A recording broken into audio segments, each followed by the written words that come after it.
Сәлем достар, менің арнама қош келдіңіздер. Арнама тіркелуді ұмытпаңыздар. Күнөздік ұяшық тағамын дайындайтын боламыз. Ең алдымен майымызды ыстық тапамызға құйып қыздырып аламыз. Одан кейін жуамызды салып жақсылап қуырып аламыз. Үстіне кубиктеп туралған картошкамызды және сәбізімізді саламыз. Картоп пен сәбізімізді жақсылап қуырып аламыз. Енді үстіне чеснок, яғни сарымсағымызды саламыз.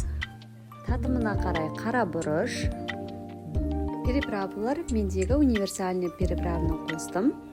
Қызыл паприка, кристаллик және өзіңізге ұнайтын шөптердің құрғақ кептірілген түрін қосуға болады. Мен петрушка қосатын боламын. Және татымына қарай тұзды қосып, жақсылап қуырып, араластырып қоямыз. Үстіне суымызды құйып, қақпағын жауып, біраз уақытқа қайнатып қоямыз орташа отта. Енді қайнайым дегенше салмасын дайындап аламыз. Фаршымызға жуамызды төртбұрыштап турап аламыз. Үстіне татымына қарай бұл жерде де тұз, бұрыш, қызыл паприка, кристаллик және специялар қосуға да болады. Енді барлығын жақсылап араластырып дайындап қоямыз. Арнайы дүкеннен сатып алынған ұяшықтардың үстіне жаңағы салмамызды дайындап қоямыз. Тамағымыздың үстіне салып, астын жай отта басып, үстіне су құятын боламыз.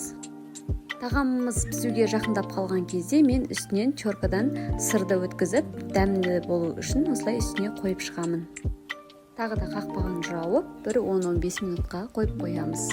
Міне менің ұяшық тамағым дайын. Бізге ас болсын, сіздер де жасап көріңіздер.